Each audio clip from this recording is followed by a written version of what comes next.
Hello everyone and welcome to my second ever sub 15, a time of 14:37, which is actually not too shabby. 14:37 is quite a decent second sub 15 time.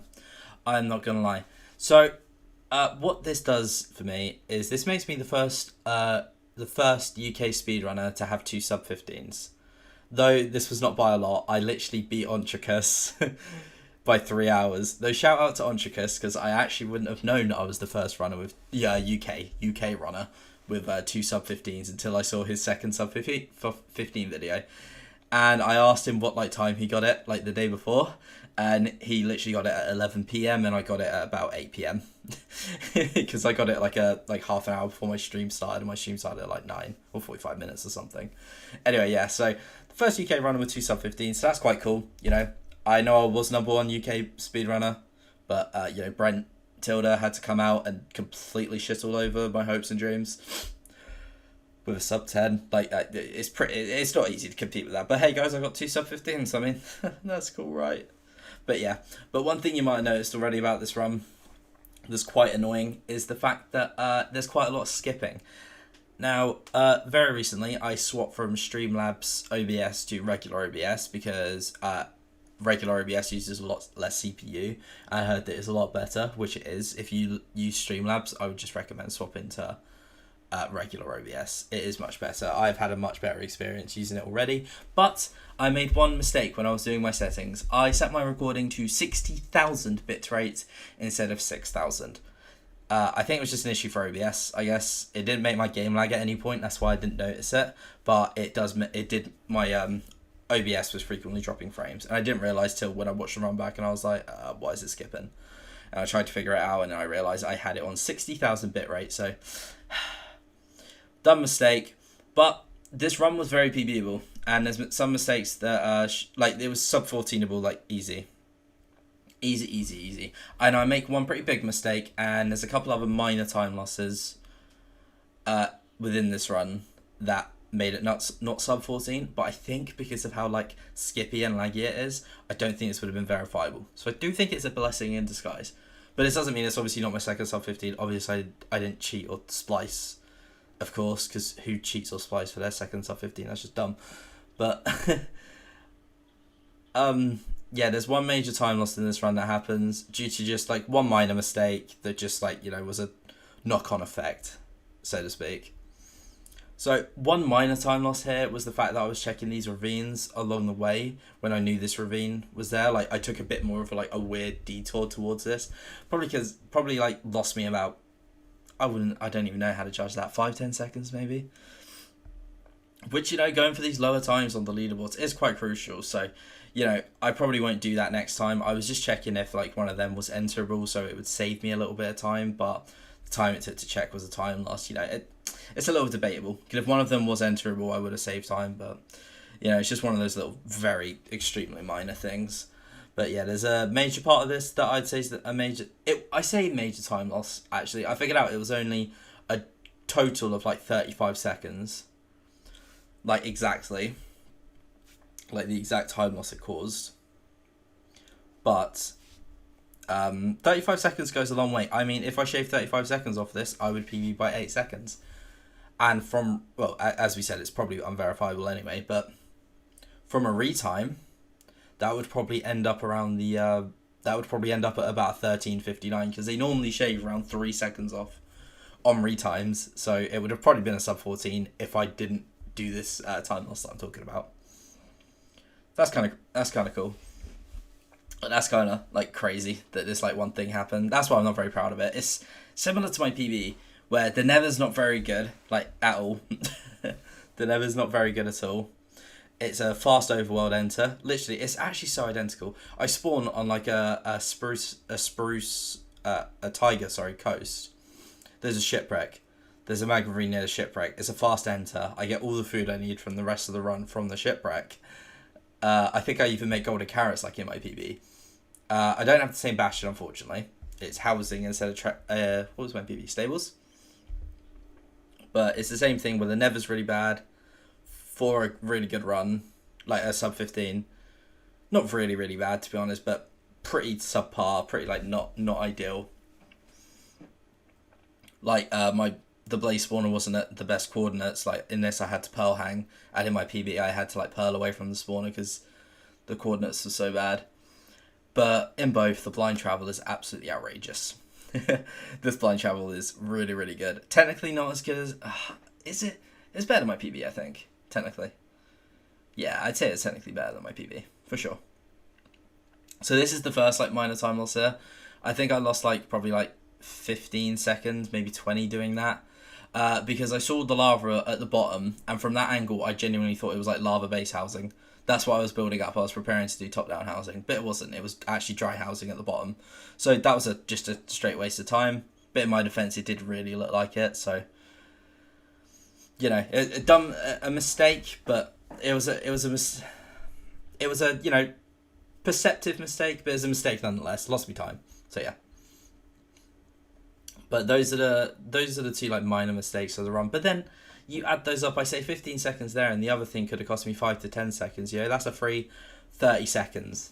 And plus that other time loss, dude, that's a low 13 XX that I lost just due to these time losses. Whereas in my PB, I actually don't feel like there was really any time loss at any point. Like my PB was kind of like almost as maximized as possible. Like you maybe could have sub 14 my PB, I feel like, and like that would be it. I don't think it could have been much better. Like, not saying like, oh my god, I'm a god tier player. I just don't think it could have been played much faster in like a random setting. So right here, I do chunk borders because I'm trying to find where the fortress is, and that's my mistake there. I get hit by that piglin, and I 180, and I just hit him. Just out of pure reaction, I just hit him, and that obviously just pisses off a trillion piglins. Apparently, my chest breaking didn't annoy, so that's really annoying. And yeah, so that's the major time loss. First of all, I'm getting hit by them. That's just like, who cares about that time loss? But I don't then get to spend the time to look for the fortress. What I've been trying to incorporate into my bastion routes recently is to, the second I get piglins trading and there's any sort of downtime, I don't just sit there and wait for trades, because you know you probably have most of like, you could get absolute instant god trades. Don't get me wrong, but 99% of the time you're not going to. So I try and take the time to very quickly search for the fortress, doing the like chunk border thing. K4 has a video on it. You just have to watch that. I'm not going to explain it here. But I try and basically find the direction of the fortress. The piglin's hitting me and then me not being able to do it is the time loss here. I run up here. All my trades are done. They're done trading. And I go and check for obsidian in the chest up here. I think I get out the first. Yeah, I get out the first chest. I shouldn't have bothered to check that second chest. But actually I got a gold block. It was handy. So yeah, I pearl this way. This is the wrong direction. Like, this is the complete wrong direction of the fortress. I'm like, I just got to pearl and hope. This is what I try and like incorporate now, so I don't waste any time like this. Because even though I thought it was more of a time loss at the time, I did like kind of time it-ish. And from when I like pearled to the position I would be in if I like knew the exact direction, if that makes any sense, is about 35 seconds of time loss. You see, I run back in this direction, I pearl here, and then I pearl to this next spot over here, and this is where I timed it. So that was roughly about 35 seconds, like, you know, give or take, whatever. And again, whilst it might seem a little bit minor, like that didn't seem like a very long time, that's the difference between this being a PB and this being just my second sub 15. So yeah, that was a really annoying thing. It was technically a mistake on my part. Like, it was just, well, actually it was a mistake on my part straight up.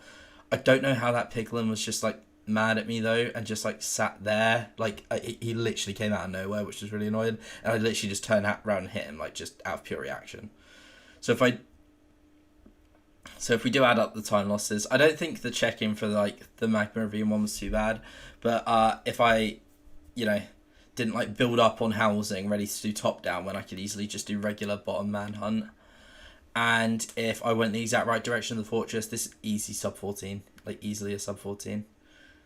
So that's what's pretty sad about this. But again, because of the skipping and stuff, I'm not sure if this would have been verifiable. I don't know if there's somehow any mod watching or anyone, or verifier even, that would have a clue about it. But you can let me know if like the video right now, whether this would be verifiable. Because not that it matters, because I didn't end up getting the time anyway. But yeah, that's like kind of the consolation of these time losses. It doesn't really matter because I'm pretty sure this wouldn't be verifiable. Because I remember Dylan getting a run where there was like a lot of like skipping, and he was like a, you know, an established runner in the community. Like, I've got multiple verified runs and stuff under my belt. Like, they wouldn't think I was cheating. Like, they didn't think Dylan was cheating, but it's unverifiable because of the skipping. Right here as well, another time loss. I didn't realise I could make 2 anchors. I just was looking at my string. I really need to check my anchors more, because my spawn rates are really bad here, which makes this blaze split, like, pretty bad. And I could have blaze betted because I didn't realise I could make 2 anchors. I think most runners do this, where you just kind of like really focus on your string. But I could have made 2 anchors and I could make 4 beds. So 1 anchor 2 anchor 3 beds. Sorry, I should be more than happy with. Right here, I realise it. Like right here, I'm like, I could have blaze bedded. I'm actually so stupid. You might not think it's too major of a time loss because the amount of these guys that spawn, quite a few do spawn, like they do. But so it's not the worst thing in the world, but like it could have been faster. Like always blaze bed when you can, just always blaze bed. Especially with the terrain I was on as well, I could easily high bed this and absolutely just frag out on blazes. It doesn't turn out to be the worst time loss in the world, but it's still, I definitely think I lost time here. For sure. Though to be fair, my rod rates do make up for it, so it's not, it's arguable, but like it was a mistake not blaze bedding there regardless. Even though it didn't seem like much of a time loss, I should always blaze bed. I'm going for these like really fast times, blaze bedding every single time. Every single time. That is actually my one criticism about my PB actually as well, is the fact that I didn't just do a high bed on the blaze bed. That's what I regret not doing that. I did a front side bed kit. It was like an open spawner, but it like had back wall because like netherrack and stuff. I should have just high bedded it every single time, but I didn't. So yeah, blaze bedding every single time, and I cringe at myself if I don't do it, which was what I did in this situation. Didn't turn out to be much of a time loss for me, but definitely was. But definitely was at least a minor one, and it could have been a much more major one as well. Like you can have really slow spawn rates from just mining out the spawner.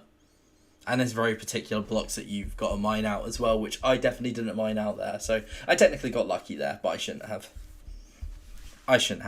And right here, yeah, you see this 180. I was too busy explaining that to actually explain this. So I throw it and I'm like, all right, this blind travel time is terrible, right? Absolutely awful for, like, you know, me going for like sub 14, sub 13 times. Or like another sub 15. Absolutely terrible blind travel. I was like, alright, the stronghold's got to be like right next to me for me to care about this run at all. I start boating across. I'm like, maybe it'll be ocean exposure around this corner. And I was like, alright, I haven't triangulated for distance. Let me just, you know, throw it here in case I got god blind. And long and behold, your boy got god blind. Right here, we're flying through the stronghold. Da-da-da. Right here, instant right. I'm like, yep, right here, light source, boom. Yeah, okay, no time loss there. None at all. Pretty linear, but hey, at least I had no time loss anywhere in the stronghold. And I checked as well, it wasn't exposed anywhere. The stronghold was just like perfectly under the, like perfectly snapped to the shoreline, like it normally does. That was literally what I thought. I was like, might have snapped to the shoreline with like god blinds. And I was like, and if it's not here or on the next shoreline, I was like, I don't care about the run. Even if it was on the next shoreline, I probably wouldn't have cared. So yeah, we're in the end, pretty much the same pace as my PB. Like, I really, like, I think the exact same pace as my PB. And this is the first time I've been on PB pace in the end since my PB. So yeah, not to say I've not been on PB pace other times, but, you know, RNG elements prevented it happening. I was actually on a run where I was ready to enter the end at around 12:20. But I had 2 eye breaks out of 4 eye throws total, and it was a 1 eye, so that was really unfortunate. That would have probably been my sub 14. That would have been absolutely insane, and I would have had that like 2 weeks ago. Like it was a few days after my PB as well, which is kind of sad. Kind of sad. Yeah, if the Dragon Perch were right there, it would have been a sub 14, which would have been nice. But yeah, I think I check here, yeah, and I'm like, alright, sub 14 is definitely dead, which sucks. And I was like, PB's dead as well. And I don't know what the hell's happening here. So, because I thought it could have been sub 14, my nerves are quite up, because, I mean, if you've watched my PB, you know my nerves are so bad, I really need to work on my nerves. And right here, scuffed as hell. I throw the stuff out, I break the torch, I'm trying to right click, and I'm like, what? And I realise the torch, and I place it. So this is unbelievably scuffed, but I do majorly recover it. Those last 3 beds did fat damage, but those anchors were abysmal because of that torch. I didn't even realise, like, it just didn't occur to me in my head. So that was super cringe. Another scuffed one cycle. I promise I can four-bed very consistently, just apparently when I'm on good pace.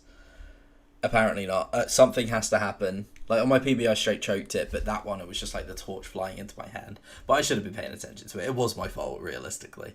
But yeah, so in the end, to sum up, this run sucked. It got carried by blind travel. One mistake in the run did cost this a sub 14. The Never was also pretty bad. Like, pretty bad. Yeah, that's pretty much it. I mean, I'll be back with hopefully my third sub 15s, at least a sub 14, but I am going hard for a sub 13. That's kind of what I've got my heart set on at the moment. I really want top 10 on the leaderboards, and that's what I'm going for. So hopefully I'll get that soon. I am still grinding. I'm confident I can get a time like that, and that's what I'm going for. Anyway, hope you guys enjoyed. Subscribe if you know, or not. You don't have to. But much love. Hopefully I'll be back with a really good time. Peace out. Enjoy the rest of your day.